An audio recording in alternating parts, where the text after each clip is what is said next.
My name is Rhapsody and welcome back to Shiv the Spire. What? You thought we were gonna play a different class? No, my friends. Are you kidding me? I am going to get this Shiv build to work. Come hell or high water. Preferably the high water one. That sounds more comfortable. Alright, we've got a super early shop and 350 here. Hell yeah. Single neutralize, although don't have double strike because I had an extra strike in the previous hand. I mean, there's a set of perfect 2 opening hands against this character. We've managed to miss it. That's okay. We'll have the kill next turn, right? Yeah, double strike. Got him. Explosive, Predator, Dagger Spray, and Distraction. I'll take a Dagger Spray just as a value pick in the early game. Well, there's Accuracy and a Blade Dance. So I should probably take Accuracy and a Blade Dance. Now, the interesting thing about this deck right now is that what we do after this is cut everything that isn't Shivs, right? And Shivs are coming from powers, and they're coming from skills. They're not coming from attack cards. So we have the theoretical possibility of taking Impatience and using that. We're doing it. Oh, also, I'm going to remove a strike.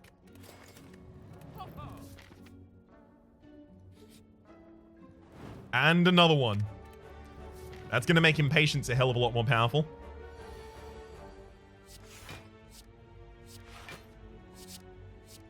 Oh, no. No, never mind. Okay, so Dagger Spray isn't upgraded, so it wasn't actually going to be more damage to do that. Neutralize, strike, Impatience. I will defend, but we did manage to increase our cycle with that. I like it. Like it a lot. Like it, love it, want more of it.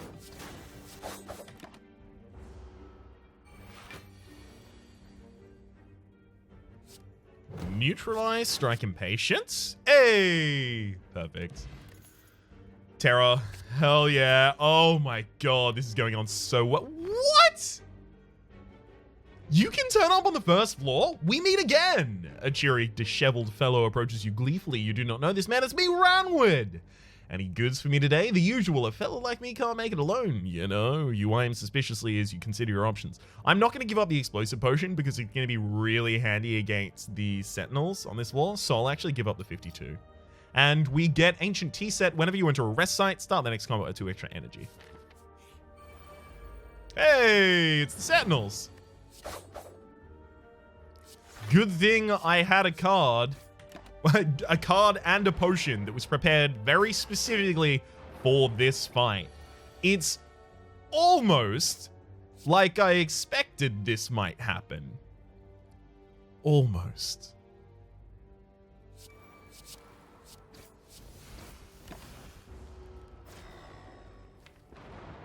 I'm accepting some damage here, definitely.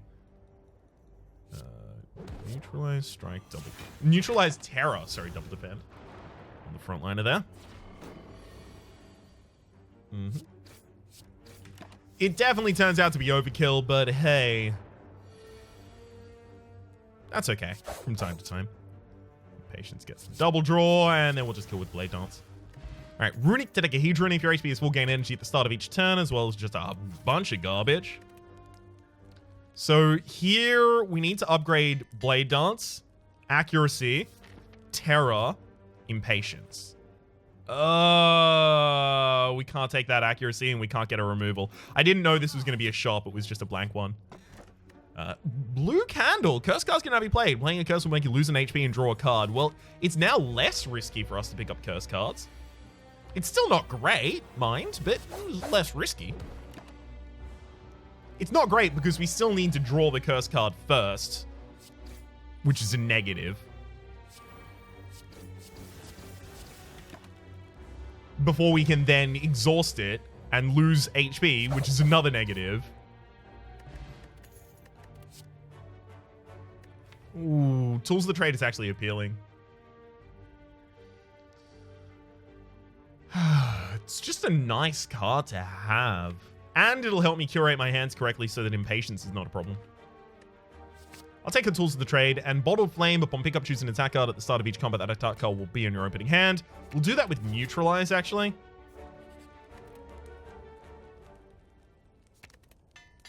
Now we'll upgrade Accuracy, and then after this, I'll upgrade the 2 things to make them 0 cost.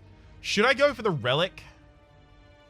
I have a tools of the trade that can now just discard curses if I don't want them in my hand. Okay. Mummified Hand. Whenever you play a power, a random card in your hand goes 0 for the rest of the turn. Now, we have 2 powers, and there's another power that we would probably pick up in this deck, which is, well, we would obviously take another Accuracy. What's the other power I would take in this deck? I think I've forgotten it. Whoops. We'll burn that Regret so we don't have to draw it again. Unfortunately, Strike and Neutralize, then Impatience would wake up the Lagavulin, and especially because I've got 2 powers in my deck, the goal here is to not wake up the Lagavulin until I have all of those powers in play. Oh my gosh. That's a really good waking up play. The absolute last turn I had of preparation, and we got probably like the best output we really could have gotten. Hell yeah.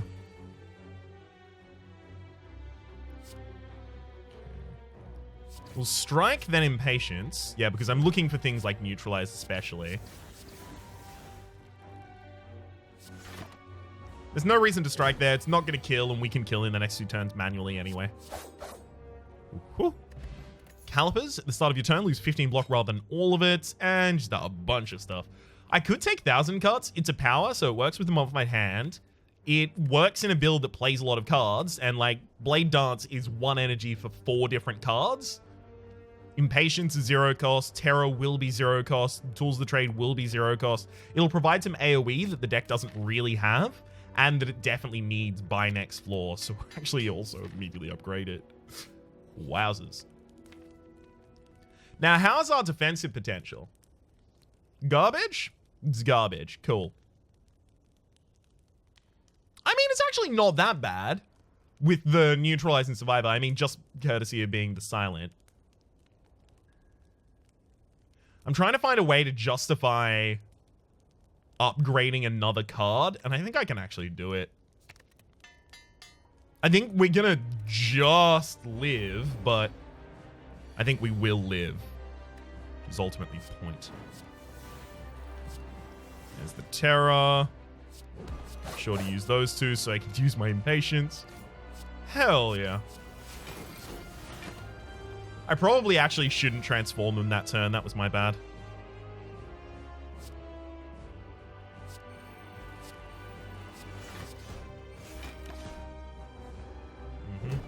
Hopefully I get some really defensive cards this turn. Oh boy. There's a triple defense. We're going to take only 1 damage here. Hopefully we get the Weaken next turn, which we do. Nice.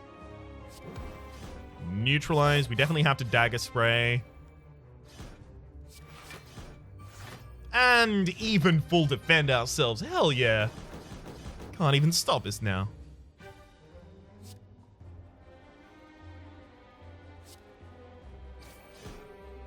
Oh, damn it. So, like, the maximum damage I can get under the wire is that Shiv, and then I'm going to have to damage all over the top. Okay, we've got them past half HP without taking that much in terms of damage ourselves. So that's a good position, I believe. I'll Dagger Spray, then Impatience, because worst case scenario, I just defend. We're not going to perfect the fight, but we'll be fine. Again, it's just triple defense against the 16 damage. This Tools of the Trade is actually turning out really, really handy. Drop the Dagger Spray. Definitely go for those double damage effects at the start. Gets us on Neutralize. Sure. A Defend and a Survivor is worth 13 block. The enemy's attacking for 12, so pretty easy decision to make there.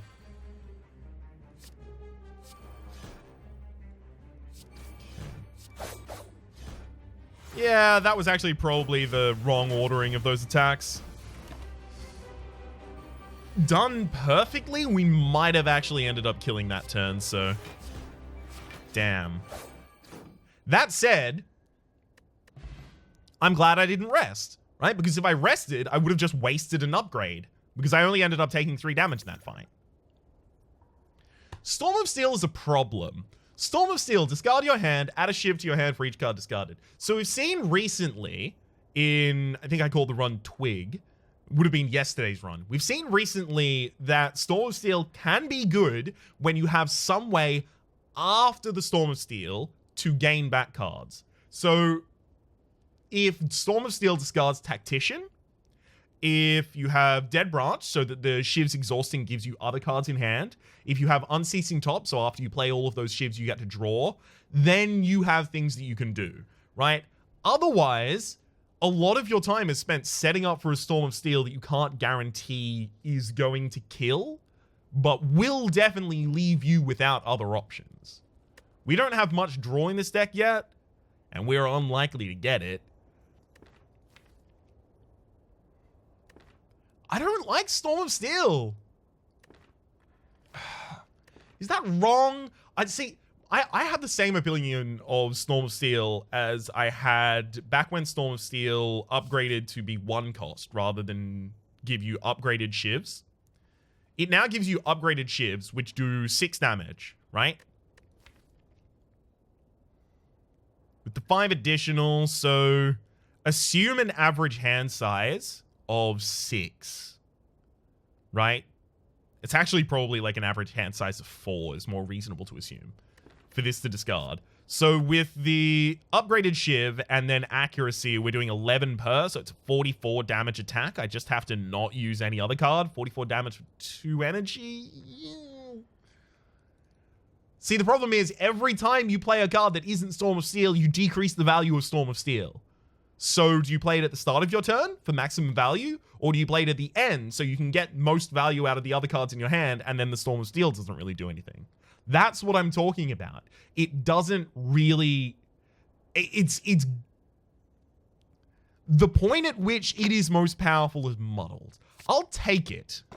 And we got Wristblade. Hell yeah. Attacks that deal that cost 0, deal 2 additional damage. It's exactly what I was looking for.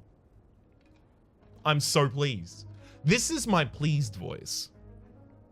Oh, that went well, and I'm happy about it.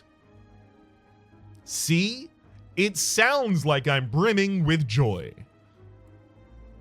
I'm gonna go to the early shop here. Yeah, I'm fine with that amount of money. 1,000 cuts dagger spray.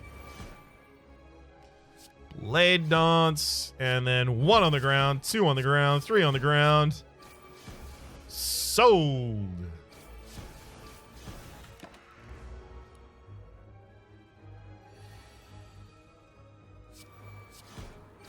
It's also worth noting that there's a soft synergy with the Mummified Hand. Whenever you play a power, a random card in your hand costs 0 for the rest of the turn. Wristblade does work with cards that become 0 cost. I could consider Prepared, but I'm not going to. Cloak and Dagger is another way to get some Shivs into the build. More than happy to take it and remove another card from my deck. Should I remove the Regret? See, the thing about the Regret is, when I draw it, it is exhausted, and it will never be in my next shuffle. Whereas when I draw a Strike, which is also similarly garbage, right? Consider that I'm probably not gonna find the time to play a single strike by itself. Or all of the strikes in my hand. And it's another attack that's blocking up the Impatience. But it doesn't exhaust. Right. Get rid of Strike, though.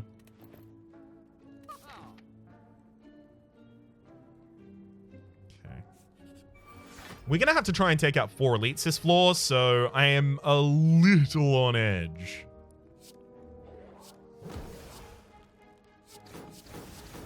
Mm-hmm.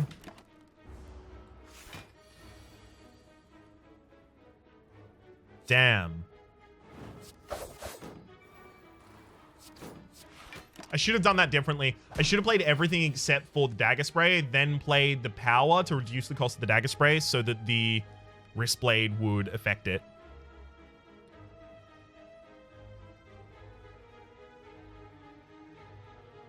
I'm going to discard 1,000 Cuts.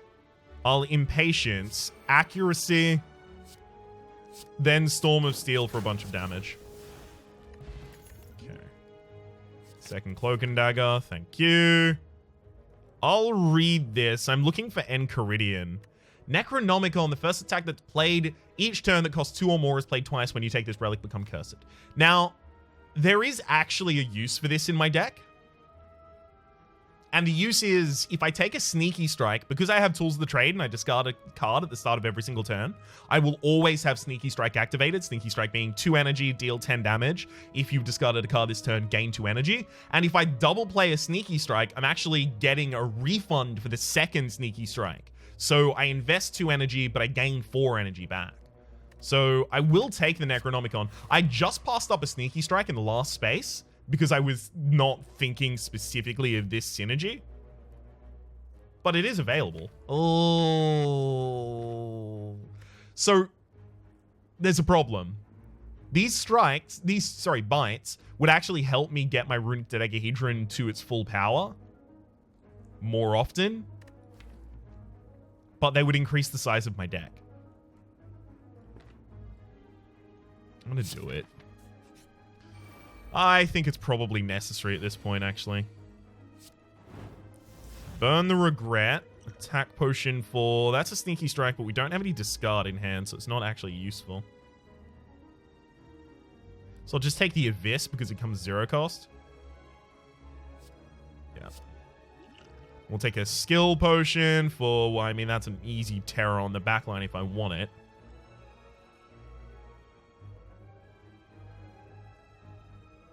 I have Terror in the deck. I'll take a Phantasmal Killer for a later turn. Okay. So 9/3 means we can kill the Gremlin Wizard in the front line easily. I do have to weaken the back line, unfortunately. Don't really have a choice on that one. No reason to burn the Necronomicon, it just immediately adds itself back into your hand. Impatience and... I mean, that Phantasmal Killer looks like it paid off to me.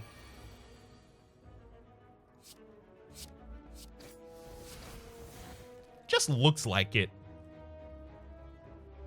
Okay, give me a Sneaky Strike. Molten Egg. Whenever you have an attack card to your deck, it is upgraded immediately after I get all those knees. Thanks, game. We'll take an Infinite Blades in order to get some more strikes. Sorry, some more shivs. Here, we need to upgrade both of the Cloak and Daggers. The Cloak and Daggers are actually really crux in this run.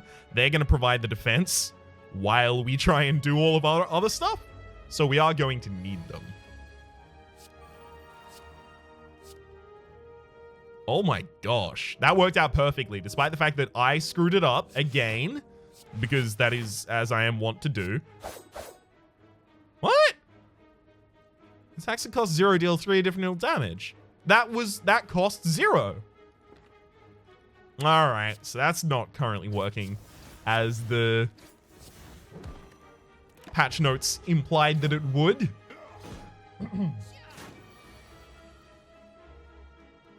Okay.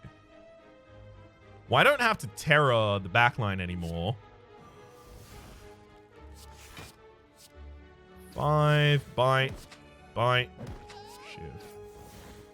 I mean, honestly, as far as this fight goes, this is fine.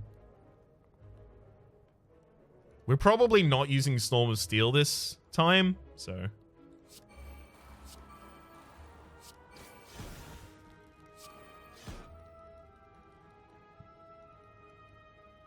I mean, I could.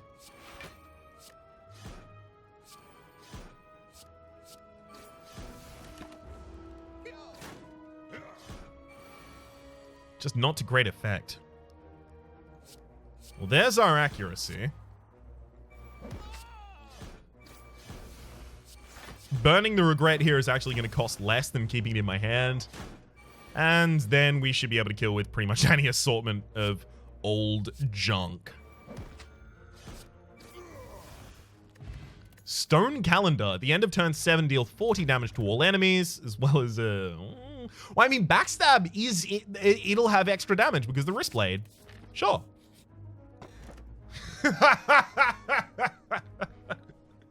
It's the Singing Bowl. When adding cards to your deck, you may gain 2 max HP instead. Oh, it's been a while since we've done like a good guttural ground for the Singing Bowl, primarily because I've been ill for a billion years, but you know. Full stop. I don't know where I intended to go with that.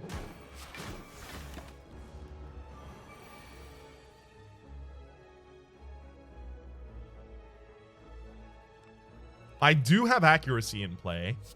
So Terra, Storm of Steel would be 13. Okay, so it'd be 13 by 4, which is 52. But the problem is, every single time I attack against Malleable, I'm giving them block. That's where this becomes really dicey. So I think as a result of that, I am actually just going to play this out straight.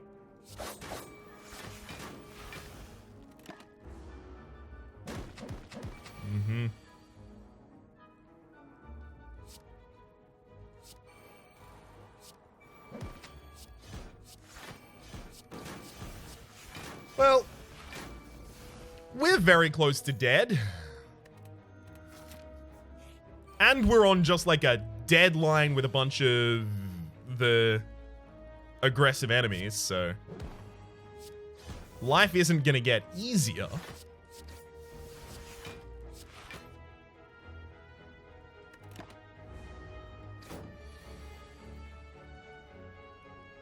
Okay. I'm gonna use a Dex potion here.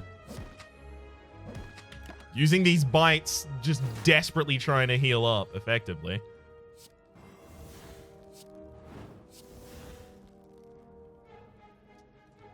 Think I'm just now dead.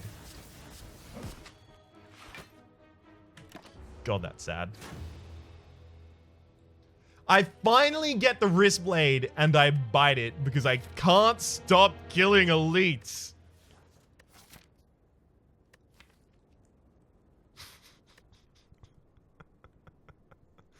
It's entirely my fault. If I just stopped going for elites, I would be in a much better position a lot of the time.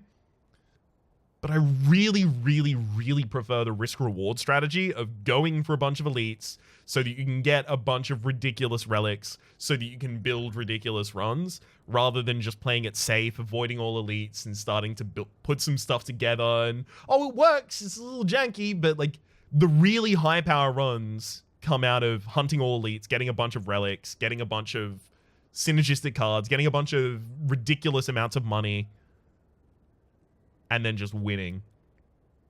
So what was this deck missing? Well, it wasn't aggressive enough to kill instantaneously, and it wasn't defensive enough to last. So 1,000 Cuts, for example. 1,000 Cuts works better in a defensive deck because it's a large upfront investment of 2 energy, and it only benefits from playing a large amount of cards, but we don't play that many cards per turn, or at least we don't play that many cards after we play 1,000 Cuts because we are aiming for lethal every single turn. The Terror, the Blade Dance, the Accuracy, they're all leaning that way. The 2 Cloak and Dagger pickups at the very end were helpful, but they were diluted by the fact that we had the Necronomic Curse, which was speculative the entire time. It did literally nothing for us. Because we didn't end up picking up a Sneaky Strike after we took the Necronomic Curse. The fact that Tools of the Trade was not, like, innate in any way, like, not bottled or anything like that, also meant that if we drew the Sneaky Strike early, even if we got one after the Necronomic Curse was picked up, it wouldn't necessarily be guaranteed to help us, and then the energy that it refunded wouldn't necessarily be guaranteed to be useful, because we have enough energy to play a lot of our different hands because we have a lot of 0-cost cards. And a couple curses that are unplayable. Well, Regret was playable, but Necronomic Curse, while playable, would replay itself, right? I think Storm of Steel worked once, and in every other position, I was like, I really wish I just had a different card in my hand. Well, damn. Infinite Blades could have been quite good over the course of the run. It's just we would have needed some defensive pickups. So what really would have saved this run? Because I don't think it would have been saved by something like just picking up a bunch of dodge and rolls, right?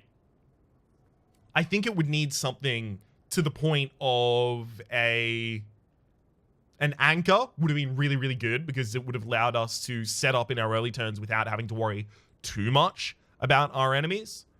A leg sweep would have been really, really, really good because it would have been able to apply weakness for a longer period of time as well as give us a reasonable amount of block while we set up our other elements of our run. Or, alternatively, you can take the same deck and go in the other direction and make it more aggressive. In which case, like, a Ninja Scroll would be really, really good because our opening hand would have 3 extra shivs and they already, by base, would deal 3 extra damage from the wrist blade. Having a couple more backstabs would have been really good. Having a bag of marbles for vulnerability on the first turn. Despite the fact that we have Terror, we don't always have it on the first turn. That would have been really good. If we were going more aggressive, we shouldn't have taken 1,000 cuts and probably not Tools of the Trade. If we were going more defensive, we probably shouldn't have taken Storm of Steel. Probably shouldn't have taken the Bites. Well, I guess it depends whether or not we had our defense before or after that. But if we were going more defensive, we would have needed to pick up a bunch of defensive cards there. We wouldn't have taken Backstab. We still could have fit in Accuracy and Blade Dancers like our damage dealers, as well as 1,000 cuts. See, the thing is, I really don't like kind of like hybrid defensive Shiv decks, because it always feels like if you're doing a defensive deck as the Silent, why are you not just using Poison? It is built for the defensive archetype. So I really like to try and go super aggressive with the Shivs, which is why I keep dying with it. Damn it, damn it, damn it. That said, we have had successful aggressive runs with the Shivs recently, but almost all of those were Shiv runs that also had Finisher. And then Finisher was our way of really dealing our damage. Whereas I really want to use Wristblade as our way of really dealing our damage. For the moment, though, my name has been Rhapsody. The name of the game has been Slay the Spire. Hopefully you've been enjoying yourselves, and hopefully we will see you next time.